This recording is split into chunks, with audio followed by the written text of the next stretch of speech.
Subscribe sekarang channel YouTube Novelas Kadina. Bab Gratis. 5886. Namun, Hector Sanchez, putra Gustavo Sanchez, yang berada jauh di Meksiko, sedikit kesal saat ini. Ia tidak menyangka bahwa kaum Yusuf tidak berhasil membunuh ayahnya hari ini. Awalnya, dia tidak terlalu peduli. Lagi pula, hanya karena dia tidak mempunyai kesempatan hari ini, tidak berarti dia tidak akan mempunyai kesempatan di masa depan. Mungkin dia bisa mendapatkan keinginannya besok. Namun, serangkaian skandal besar yang terjadi secara tiba-tiba di Amerika Serikat langsung membuatnya merasa khawatir. Menurut pendapatnya, jika ada skandal besar di penjara Brooklyn, departemen terkait di Amerika Serikat akan segera memperketat pengelolaan penjara ini. Sekarang, jika Joseph ingin bertindak lagi, hal itu mungkin tidak semudah itu. Dia tidak dapat menahan perasaan jengkel. Jika Joseph telah mengambil tindakan 1 hari lebih awal, atau seandainya Yusuf memanfaatkan kesempatan hari ini, bukankah ia akan menyelesaikan semua masalah terlebih dahulu? Namun, situasi saat ini adalah betapapun kesalnya dia. Dia tidak bisa menyelesaikan masalah yang ada. Jadi dia hanya bisa berharap bahwa Joseph dapat menemukan titik terobosan. Jika itu tidak berhasil, dia akan mengirim seorang pembunuh ke penjara Brooklyn untuk mencari kesempatan membunuh ayahnya. Sedangkan untuk Amerika Serikat, dengan penangkapan Bruce dan penyerahan Matt, masalah ini tampaknya sudah berakhir. Keluarga Rothschild akhirnya bisa bernapas lega. Terutama Simpson, yang sudah sangat tua dan masih begadang dengan cemas. Dia bertahan sampai dia kelelahan baik secara fisik maupun mental. Baru setelah debu mereda dia akhirnya bisa bersantai dan berbaring di tempat tidur untuk beristirahat. Pada saat ini, video lain diunggah ke platform daring utama. Tokoh utama dalam video ini adalah Gustavo Sanchez, seorang gembong narkoba terkenal di Amerika Serikat. Ketika Gustavo diekstradisi untuk diadili, hampir semua orang Amerika mengetahui perbuatan Gustavo. Dia jelas merupakan salah satu tahanan paling terkenal di Amerika Serikat. Sejauh yang diketahui semua orang, Gustavo telah dijatuhi hukuman penjara seumur hidup tanpa kemungkinan pembebasan bersyarat. Orang ini akan dipenjara seumur hidupnya sampai ia meninggal karena sakit atau usia tua. Namun siapa sangka, tiba-tiba di tengah malam setelah hiruk-pikuk itu, dia akan melihat video selfie-nya sendiri di internet. Seorang narapidana yang menjalani hukumannya di penjara tiba-tiba mengunggah video potret dirinya secara daring. Ini menggambarkan dua hal yang luar biasa. Salah satunya adalah orang ini dapat menggunakan telepon seluler di penjara, dan dapat mengakses internet. Hal ini membuat netizen pemakan melon menjadi sangat tertarik. Konten dalam video Gustavo bahkan lebih eksplosif. Di awal video, dia berkata ke kamera dengan marah. "Halo semuanya, saya Gustavo Sanchez dari Meksiko. Saat ini saya berada di penjara Brooklyn di New York, AS. Saya ingin menuduh keluarga Rothschild di sini. Karena mereka mengingkari janji dan menusuk saya dari belakang, saya hampir mati di penjara Brooklyn siang ini." Ketika video mencapai titik ini, semua penonton merasakan kepala mereka meledak. Kejutan dan kesenangan. Tak disangka, melon besar lainnya datang di tengah malam. Dan itu masih melon yang super besar. Salah satu gembong narkoba paling berkuasa di dunia pernah menghancurkan keluarga terbesar di dunia di penjara. Drama semacam ini tidak bisa disebut tahunan, dan belum tentu giliran dia yang mengalaminya 3-5 tahun lagi. Justru karena identitas orang yang terlibat dalam ledakan itulah, viskositas dan tingkat retensi video ini menjadi sangat tinggi sejak Gustavo menunjukkan wajahnya.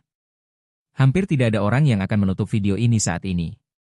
Semua orang di depan komputer atau di depan layar ponsel, menonton tanpa berkedip. Pada saat ini, Gustavo berkata dengan marah, ketika pemerintah AS ingin mengekstradisi saya dari Meksiko ke AS untuk diadili. Saya sangat tidak mau dan bahkan mencoba melarikan diri dari penjara di Meksiko dan mencari perlindungan di negara lain beberapa kali. Keluarga Rothschild-lah yang menemukan saya dan berjanji bahwa selama saya berhasil diekstradisi ke Amerika Serikat, mereka pasti akan menempatkan saya di penjara yang sepenuhnya dapat mereka kendalikan dan membiarkan saya menikmati kondisi kehidupan yang sama seperti di luar penjara. Mereka bahkan berjanji kepada saya dalam beberapa tahun, mereka akan membantu saya melakukan operasi modifikasi hukuman non-pembebasan bersyarat, dan izinkan saya kembali ke Meksiko untuk pensiun. Karena itulah saya dikirim ke penjara Brooklyn oleh keluarga Rothschild. Pada awalnya, mereka memang memenuhi janjinya dan memberi saya kondisi yang relatif menguntungkan. Tapi aku tidak pernah menyangka mereka akan mengkhianati kepercayaan mereka secepat ini. Mereka menyewa pembunuh dari penjara untuk melancarkan serangan mematikan terhadap saya. Saya hampir mati di tangan mereka. Berbicara tentang hal ini, Gustavo berkata dengan sangat sedih. Hector, anakku yang baik. Jangan sampai kau terjebak. Jika aku mati, kamu harus melakukan apapun untuk membalaskan dendam ayahmu. Dan kau harus ingat bahwa mulai sekarang, keluarga Sanchez tidak boleh bekerja sama dalam bentuk apapun dengan keluarga Rothschild yang tidak layak dipercaya. Kemudian, Gustavo menambahkan, juga, semua anggota keluarga Sanchez harus ingat bahwa persatuan dan kesetiaan adalah kunci kelangsungan hidup keluarga Sanchez.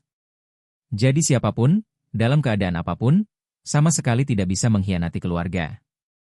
Ini saluran tegangan tinggi keluarga kami. Selama ada yang berani menyentuh kabel bertegangan tinggi ini, siapapun dia, seluruh keluarga Sanchez tidak akan membiarkannya pergi. Bab 5887.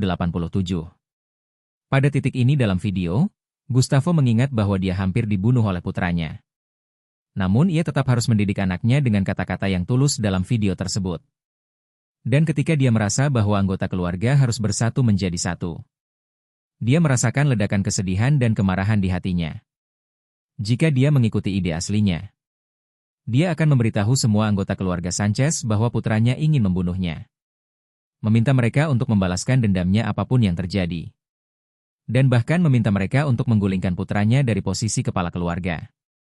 Namun setelah memikirkannya dengan hati-hati, dia menyadari bahwa rencana Charlie sebenarnya yang paling cocok.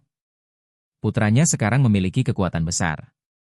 Jika dia mencoba mengungkapnya saat ini dan memaksa anak buahnya untuk memberontak, itu hanya akan membuatnya benar-benar merobek topeng kemunafikannya. Dan secara terbuka mengungkapkan identitasnya sebagai pembunuh ayah kepada dunia. Bahkan jika anggota keluarga Sanchez lainnya tidak puas dengannya, mereka tidak memiliki kekuatan untuk menantang posisinya sebagai kepala keluarga. Terlebih lagi, sekarang kepentingan seluruh keluarga Sanchez tidak lagi terikat padanya, tetapi pada putranya. Anggota keluarga Sanchez lainnya, demi keuntungan mereka sendiri, tidak dapat berdiri dan berbicara mewakili Gustavo. Jadi cara terbaik sekarang adalah mengikuti instruksi Charlie dan mempertahankan hubungan yang dangkal dengan putranya. Asalkan harga diri anaknya tidak dirugikan dan diberi jalan keluar. Dia pasti tidak akan memilih untuk berpisah dan melakukan pembunuhan terhadap ayah. Justru karena dia harus memberi ruang bagi putranya sebagai ayah yang penuh kasih, dia merasa sangat tersiksa dan tidak bahagia. Oleh karena itu, dia hanya bisa mengalihkan semua amarahnya ke keluarga Rothschild. Tersenyum melihat video itu dan berteriak. Saya harap orang-orang di seluruh dunia dapat mengingat bahwa Simpson Rothschild adalah orang paling munafik di dunia. Dialah dalam semua yang terjadi di penjara Brooklyn. Entah dia mengurungku di sini, mencoba membunuhku, atau mengurung pedagang barang antik bernama Yo di ruang rahasia bawah tanah, itu semua adalah keinginan si brengsek Simpson. Sekarang setelah masalah ini terungkap, dia telah mendorong cucunya keluar sebagai tameng. Hanya satu kata sialan untuk orang seperti itu, sialan dia. Semua orang yang mengkhianati kepercayaannya harus dihukum. Hukum dia. Saat video diputar, Gustavo di kamera menunjukkan niat membunuh di wajahnya. Tangan kanannya membentuk pistol dan terus mengetuk tanah. Seolah-olah dia menikmati kesenangan mengeksekusi Simpson dengan pistol. Setelah itu, dia sedikit tenang dan mengakhiri rekaman video. Siapapun yang melihat video ini tidak meragukan keaslian konten video ini. Karena Gustavo berada di penjara Brooklyn. Dan penjara Brooklyn baru saja terbukti dikendalikan secara diam-diam oleh keluarga Rothschild. Hanya saja belum lama ini, keluarga Rothschild melimpahkan semua kesalahan terkait penjara Brooklyn kepada Matt.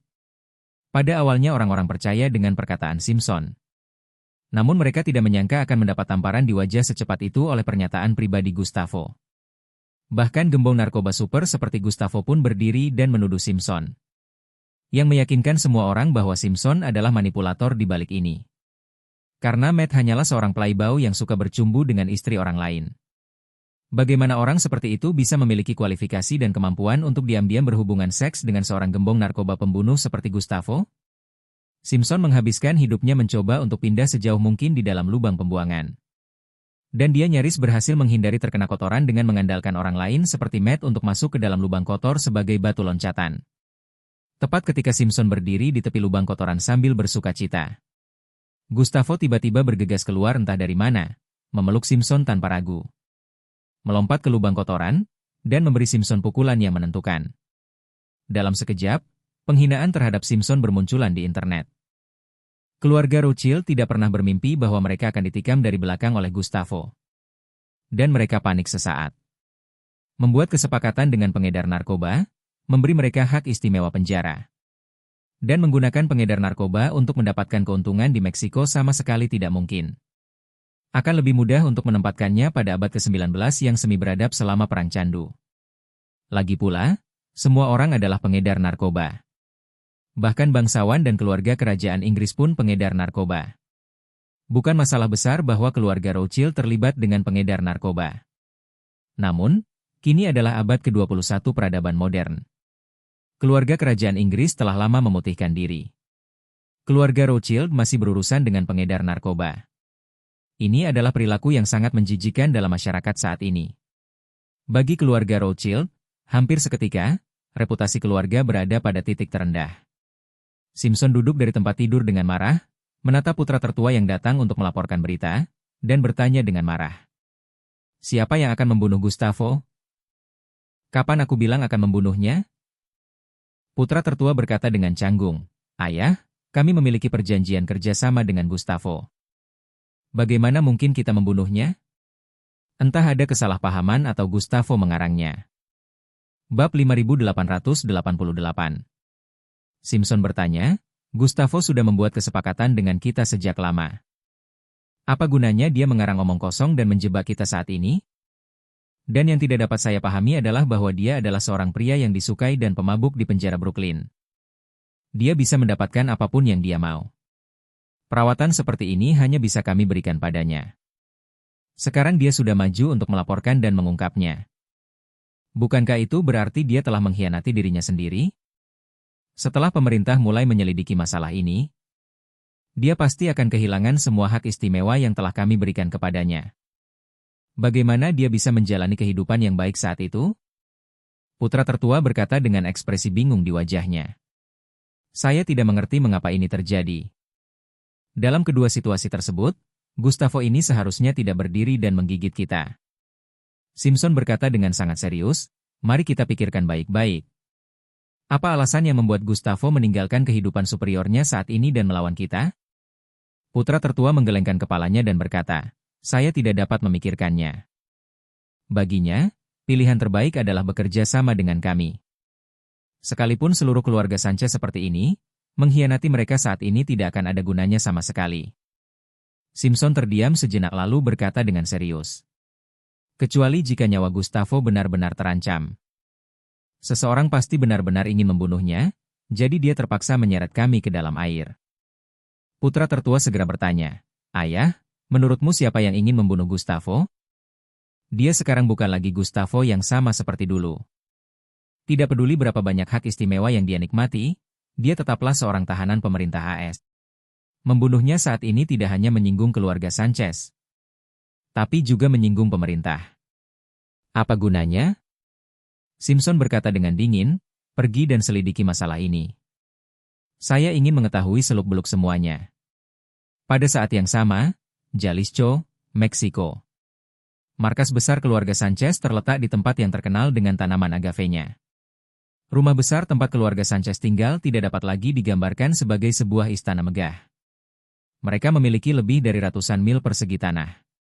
Di tanah subur ini, mereka telah menanam banyak pohon agave yang berharga dan membangun banyak rumah mewah yang luar biasa. Menciptakan sebuah perumahan mewah. Berbeda dengan para pengusaha yang disebut-sebut memiliki kekayaan puluhan miliar dolar dalam daftar Forbes.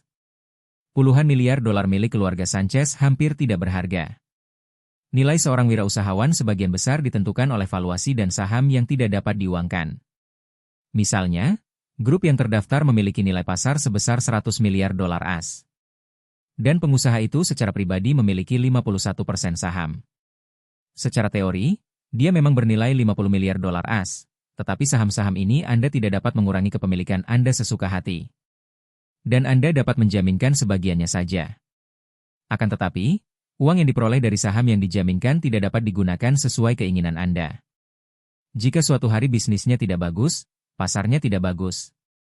Jika valuasi perusahaan anjlok, uang yang dijanjikan akan hilang. Anda harus mengembalikannya dengan jujur. Hal yang sama tidak dapat dikatakan untuk keluarga Sanchez. Nilainya adalah semua uang sungguhan yang dipertukarkan oleh pengedar narkoba dari Amerika Serikat dan dunia. Jadi mereka bisa menghabiskan uang tanpa etika. Di tengah-tengah seluruh base camp keluarga Sanchez, terdapat kompleks bangunan megah seperti kastil kuno. Disinilah anggota inti. Keluarga Sanchez tinggal. Putra Gustavo, Hector Sanchez, tinggal di sini. Sejak ia menggantikan Gustavo dan mengambil alih kerajaan narkoba ini. Dia telah naik helikopter setiap hari untuk memeriksa seluruh wilayah keluarganya. Dan setiap pemeriksaan telah memperkuat tekadnya untuk terus mengembangkan kerajaan ini. Namun sekarang keluarga Sanchez dipimpin oleh keluarga Rothschild. Alasannya adalah karena ayahnya, Gustavo Sanchez, berada di tangan keluarga Rothschild. Ayahnya dipenjara di tangan orang lain, yang membuat Hector sangat pasif. Namun, setiap kali dia ingin menarik garis yang jelas dengan keluarga Rothschild, semua orang di sekitarnya akan mengingatkannya bahwa ayahnya Gustavo masih berada di tangan keluarga Rothschild. Jadi apapun yang terjadi, kita harus menjaga hubungan persahabatan dengan keluarga Rothschild dan tidak terlalu impulsif. Hector memiliki banyak rencana yang menurutnya brilian dan strategis. Namun selama periode ini, rencana yang dipikirkannya pada dasarnya dibatalkan oleh keluarga Rothschild. Setiap kali dia ingin berselisih dengan keluarga Rothschild, Gustavo akan selalu berada di posisi 7 inci lawan untuk memanfaatkannya. Hal ini membuatnya sangat merasa bahwa keluarga Rothschild adalah batu sandungan yang menghalangi keluarga Sanchez untuk terus berkembang dan menciptakan kejayaan yang lebih besar. Untuk sepenuhnya menyingkirkan kendali keluarga Rothschild, dia berencana mencari seseorang untuk membunuh ayahnya di penjara, sehingga Rothschild tidak dapat lagi mengendalikannya. Meskipun Hector sudah tertidur saat ini. Dalam mimpinya, dia masih berharap agar Yusuf dapat membunuh ayahnya sesegera mungkin dan sepenuhnya memutus masalah-masalah yang akan menimpanya di masa mendatang. Namun saat itu, pamannya, adik Gustavo, Ricardo Sanchez, tiba-tiba meneleponnya. Saat panggilan tersambung, pamannya berkata dengan tidak sabar di telepon. Ketuo, lihat beritanya, ada sesuatu yang terjadi pada ayahmu. Bab 5889. Apa katamu? Ada sesuatu yang terjadi pada ayahku? Benarkah? Hector, yang hanya ingin ayahnya mati. Cepat, setelah mendengar kalimat seperti itu dalam keadaan linglung, merasa sedikit tak terkendali bersemangat. Dan bahkan ketika dia berbicara, dia secara tidak sengaja mengungkapkannya. Ricardo di ujung telepon tidak dapat menahan diri untuk bertanya dengan ragu-ragu. Hector, apakah kamu sudah bangun? Maksudku, ayahmu sedang dalam masalah. Kenapa kamu terlihat begitu bahagia? Hector kembali sadar pada saat ini. Menyadari bahwa dia memang sedikit terlalu bersemangat, jadi dia cepat-cepat mengubah kata-katanya dan berkata, "Aku benar-benar tidak bangun. Aku baru saja bermimpi. Saya bermimpi bahwa setelah membebaskan ayah, dia kembali, dan saya sangat bahagia." Setelah itu, dia dengan cepat bertanya, "Paman, kamu bilang ada sesuatu yang terjadi pada ayah. Apa yang terjadi?" Ricardo berkata cepat, "Saya mengirimi Anda video, silakan lihat." Hector segera menutup telepon. Setelah memutuskan sambungan telepon dan menonton video. Ketika ayahnya memberitahu dia bahwa dia hampir terbunuh hari ini, dia hampir buang air kecil karena takut. Dia selalu berpikir bahwa Joseph belum menemukan kesempatan untuk mengambil tindakan untuk saat ini. Tetapi dia tidak menyangka bahwa Joseph sudah mengambil tindakan dan gagal. Untungnya, sang ayah dalam video tersebut meminta bantuannya. Yang berarti bahwa sang ayah tidak tahu bahwa putranya akan membunuhnya. Yang membuatnya merasa sedikit lega. Tampaknya meskipun Yusuf gagal, untungnya ia tidak mengkhianatinya. Tetapi jika demikian halnya, apa yang harus ia lakukan selanjutnya? Terus mencari kesempatan untuk membunuh ayahnya. Atau berpura-pura saja bahwa dia baru saja mengetahui semua ini? Tepat ketika Hector tidak tahu harus berbuat apa.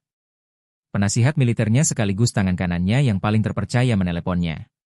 Begitu panggilan telepon itu masuk, Hector bertanya, "Jose, apakah kamu sudah menonton videonya?" Jose di ujung telepon berkata dengan cepat, "Bos, saya baru saja menonton videonya. Jadi aku segera meneleponmu." "Apa kau juga melihatnya?"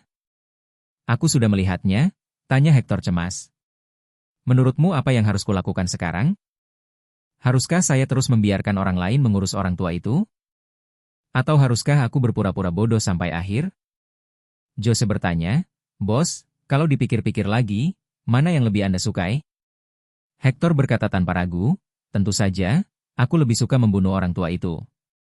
Kalau tidak, itu akan selalu menjadi masalah besar. Bagaimana jika suatu hari dia mengetahui kebenarannya? Atau mungkin orang Amerika sudah kehabisan ide, apa yang harus saya lakukan jika mereka melepaskannya? Lalu, dia bertanya dengan ragu-ragu, ketika dia mengunggah video ini, saya tidak akan disalahkan. Rothschild dalam masalah. Asal aku melakukannya dengan bersih, aku bisa keluar dengan baik. Aku mungkin bisa menyelesaikan masalah ini untuk selamanya. Bagaimana menurutmu? Jose berpikir sejenak dan berkata, Bos, secara teori, itu persis seperti yang Anda pikirkan. Tapi pernahkah kau mempertimbangkan bahwa keluarga Rothschild bersedia menanggung kesalahannya? Begitu mereka mengetahui bahwa Anda melakukan ini, mereka tidak hanya akan mengungkap kebenarannya ke publik. Mereka bahkan akan melobi pemerintah AS untuk menargetkan Anda. Pada saat itu, anggota keluarga Sanchez lainnya akan merasa tidak puas dengan Anda. Dan orang Amerika akan memusuhi Anda. Jika mereka mencapai konsensus dengan ayahmu, Amerika mungkin akan menemukan cara untuk membiarkannya menggantikanmu. Pada saat itu, di Amerika Serikat, Anda mungkin menjadi orang yang masuk penjara. Setelah itu, Jose menambahkan, Bos, jangan lupa bahwa ayahmu meminta bantuanmu dalam video itu. Ini dilihat oleh seluruh dunia.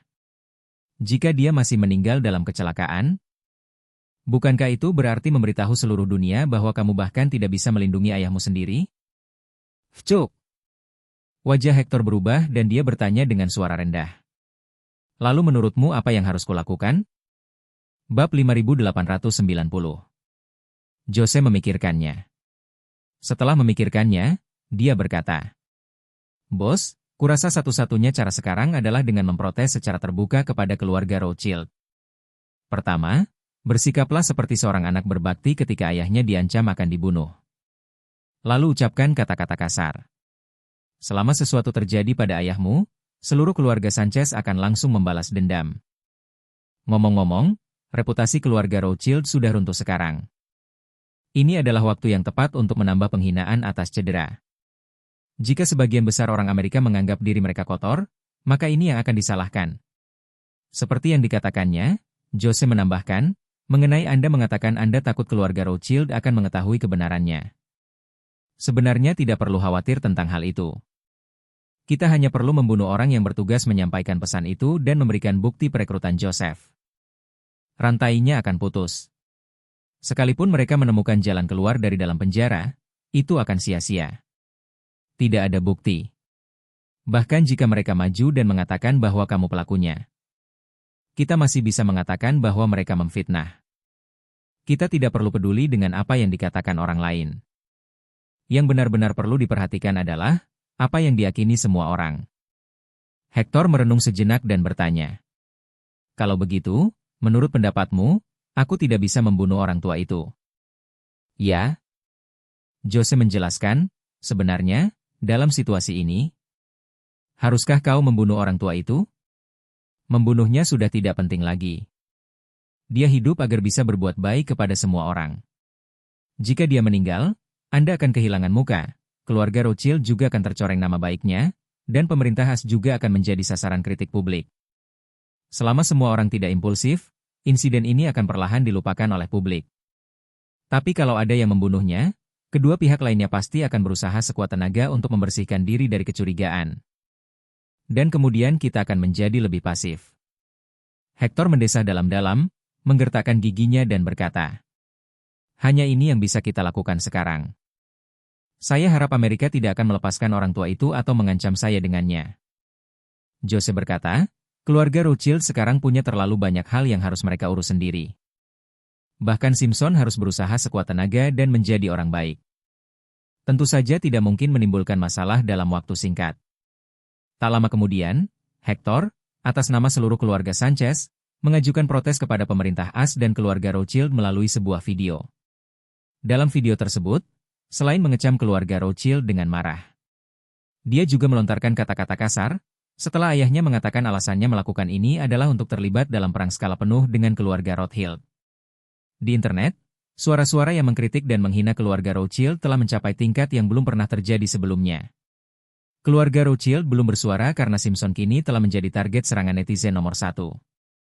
Kalau sekarang dia ngomong, itu ibarat kena sasaran orang banyak di negeri ini. Kita harus menunggu hasil investigasi sebelum membuat rencana apapun. Sama seperti keluarga Sanchez dan keluarga Rothschild yang sibuk. Selama waktu ini, penjara Brooklyn juga mengalami perubahan besar. FBI datang untuk mengambil alih sementara penjara federal ini. Semua penjaga dan manajer penjara sebelumnya diskors di tempat, sambil menunggu penyelidikan. Charlie di dalam sel, bisa mendengar para penjaga yang bertugas digantikan satu persatu oleh FBI. Jadi dia berkata kepada Gustavo, jika FBI datang nanti, mereka mungkin akan membawamu pergi dan menempatkanmu di sel isolasi. Jika saatnya tiba, ikuti saja mereka dengan jujur. Gustavo segera bertanya, Tuan Ye Chen, apakah mereka akan menahan saya di sel khusus? Charlie tersenyum dan berkata, jika itu bisa melindungi keselamatanmu, sel tunggal juga merupakan pilihan yang baik. Gustavo berkata dengan wajah sedih, sel tunggal hanyalah sebuah ruangan kecil yang gelap. Jika saya tinggal di sana dalam waktu lama, saya akan menjadi depresi. Charlie bertanya balik, lebih baik depresi atau mati? Gustavo berkata tanpa daya, kalau begitu, pasti lebih baik hidup. Charlie mengangguk dan berkata, saat kau mengunggah video itu, kau menyerahkan semua hak istimewamu di penjara ini. Hanya dengan cara ini kamu bisa membuat putramu dan keluarga Rothschild takut padamu. Dan pada saat yang sama, hal ini akan membuat pemerintah AS lebih memperhatikan keselamatan pribadi Anda. Meskipun hak istimewamu telah hilang, tetapi kamu masih hidup, bukankah itu hasil yang terbaik? Gustavo merasakannya tanpa sedikit pun keraguan. Apa yang dikatakan Charlie memang benar. Selama dia masih bisa hidup, semuanya baik-baik saja. Jadi dia bertanya kepada Charlie, Tuan Ye Chen, bagaimana kalau mereka menyelidiki apa yang terjadi pada hari itu? Apakah aku harus mengatakan yang sebenarnya tentangmu? Charlie berkata dengan santai, sekarang sudah hampir fajar, seharusnya tidak banyak orang yang memulai prosesnya. Aku keluar begitu fajar. Bagaimanapun mereka menyelidikinya nanti, itu tidak ada hubungannya denganku. Lagi pula, aku tidak punya apapun yang layak diselidiki. Bukan aku yang memberimu hak istimewa, dan bukan aku yang ingin membunuhmu. Bukan aku yang menggunakanmu untuk mengendalikan Meksiko. Tapi aku hanya teman lama ayah Joseph. Aku baru saja mengucapkan beberapa kata baik di saat kritis dan menyelamatkan hidupmu.